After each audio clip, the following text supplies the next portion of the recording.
好啦，我就嚟到第18題啦。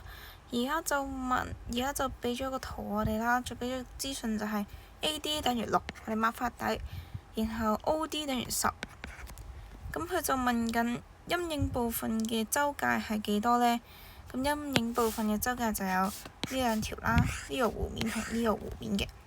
咁我哋就計啦，大嘅弧面就係要角度，而家角度就係72啦，再除360乘2πr， 2πr 就係圓嘅周界啦，2πr 就係10加6啦，即係16。然後呢個就係大弧線嘅長度，然後我哋再加細弧線嘅長度就係都係72啦，除360乘2πr，r 今次就係10啦。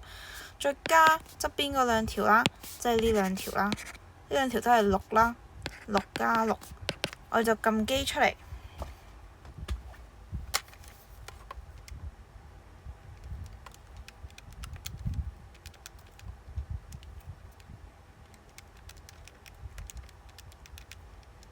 就會等於44.673噶啦。之後取至3個有效位就會等於44.7，所以答案就係 B 啦。